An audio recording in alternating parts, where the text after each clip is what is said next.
ഇപ്പോൾ ബോർഡിൽ ഒരുത്താൻ അവിടെ പ്രസൻ്റായിട്ട് ചെല്ലുന്നു, എന്നിട്ട് ഇവൻ ഇങ്ങനെ മിണ്ടായിരിക്കുകയാണ് കുറച്ച് ദിവസം. ഇത്ര സ്ട്രിക്റ്റ് ആണെന്ന് വെച്ചോ, കുറച്ച് ദിവസം മിണ്ടായിരിക്കുകയാണ്. ഒരു മാസമൊക്കെ കഴിയുമ്പോൾ ഈ ബോർഡിൽ മറ്റേ അവിടുത്തെ ഉദ്യോഗസ്ഥന്മാരുണ്ടല്ലോ, ഇവന്തൊരു മുരാരി ബാബു അങ്ങനെയൊക്കെ ഉള്ള അവന്മാർ ഇടേ എന്തോന്ന് ഞാൻ ഈ പ്രസിഡൻ്റായിട്ട് വന്നിട്ട് കുറേ നാളായല്ല, എന്താണ് നമ്മളെ ഒരു മൈൻഡ് ഇല്ലാത്ത ഇങ്ങനെയൊക്കെയാണ് അവിടെ സംസാരിക്കുന്നത്. അപ്പോൾ പറയും ഇല്ല സർ, ഒരു ചെട്ടിയാർ ഒരു 15 പവൻ്റെ 16 പവൻ്റെ മാല കൊണ്ടുവന്നിട്ടുണ്ട്, അതൊന്ന് വെയിറ്റ് ചെയ്യണം സാർ, അയാൾ റെസിപ്റ്റ് ഉണ്ടെന്ന് പറഞ്ഞ് നോക്കാൻ പറ്റും. നമുക്ക് റെസിപ്റ്റ് ഇല്ലെങ്കിൽ അത് സാറിനായിട്ട് വെച്ചിരിക്കുകയാണ്. ഇങ്ങനെയൊക്കെയാണത്, അതൊന്നും ആരും ഇതുവരെ പറഞ്ഞിട്ടില്ല. അല്ലേ, നമുക്ക് ഒരു കാര്യം ഇപ്പം വ്യക്തമായിട്ടുണ്ട്. ഇതൊരു ആസൂത്രിതമായ ഒരു സംഭവമാണ്, അല്ലെങ്കിൽ ഒരു തെഫ്റ്റാണ്, അല്ലെങ്കിൽ മോഷണമാണ്, ലൂട്ടാണ്, അങ്ങയുടെ ഭാഷയിൽ പറഞ്ഞു കഴിഞ്ഞാൽ. പക്ഷേ അത് ചെയ്യാൻ ഒരു സംഘം ഉണ്ടായിരുന്നു എന്നുള്ള കാര്യവും നമുക്ക് മനസ്സിലായിരുന്നു. അല്ലാതെ ഇത് മോഷണം പോയതോ ഒരു ആശയക്കുഴപ്പത്തിൻ്റെ പേര് നഷ്ടപ്പെട്ടതോ ഒന്നുമല്ല.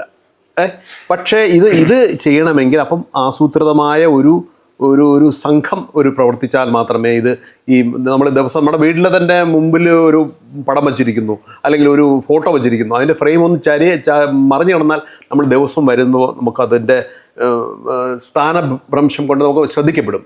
ഇവിടെ കട്ടളപ്പാളികൾ അല്ലെങ്കിൽ ദ്വാരപാലക ശില്പങ്ങൾ കണ്ടില്ല എന്ന് പറയുമ്പോഴത്തേക്ക് മനഃപൂർവ്വം ഇത് കണ്ടിട്ടും പലരും കണ്ടില്ല എന്ന് നടിച്ചു എന്നുള്ള കാര്യവും നമുക്ക് വ്യക്തമാണ്.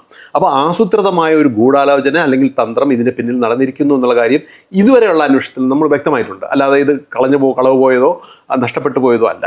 അപ്പോൾ അത് ചെയ്യാനായിട്ടുള്ള ഒരു മാനസികാവസ്ഥ ഉള്ളവർ അവിടേക്ക് എത്തിയിരുന്നു എന്നുള്ള കാര്യം നമ്മളെ വേദനിപ്പിക്കുന്നതല്ലേ. ഇന്റർനാഷണൽ കോർട്ട് ഓഫ് ജസ്റ്റിസ് ഹേഗിലാണ്, യുണൈറ്റഡ് സെക്യൂരിറ്റി കൗൺസിലും യുണൈറ്റഡ് സെക്യൂരിറ്റി കൗൺസിലിൻ്റെയാണ്, UN-ൻ്റെ. അപ്പോൾ അവരുടെ ഒരു വിധിയിൽ അവർ പറയുന്നത് വേറെ നിവൃത്തിയില്ല, ഒരു വലിയ ജനോസൈഡിനെ പറ്റിയാണ് അവർ പറഞ്ഞത്. This is nothing but sheer criminal enterprising എന്നാണ് പറഞ്ഞിരിക്കുന്നത്.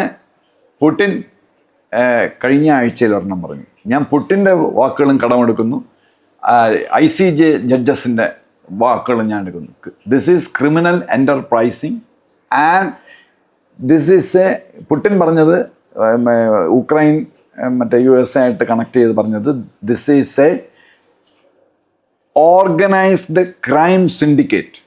അത് ഇവർക്കാണ് യോജിക്കുന്നത്, നമ്മുടെ ഈ ശബരിമലയ്ക്ക്. ഇത് ഓർഗനൈസ്ഡ് ക്രൈം സിൻഡിക്കേറ്റാണ്. ഇത് ഒരുപാട് നാളുകൾ കോൺഗ്രസ് ഭരണകാലത്തും CPM ഭരണകാലത്തും എല്ലാം ഇത് നടന്നിട്ടുണ്ട്. ഇതിനകത്ത് രാഷ്ട്രീയമല്ല കാര്യം എന്ന് പറഞ്ഞു കഴിഞ്ഞാൽ, ഈ ആക്രാന്തം പൈസ വന്നങ്ങ് മറിയാണ്.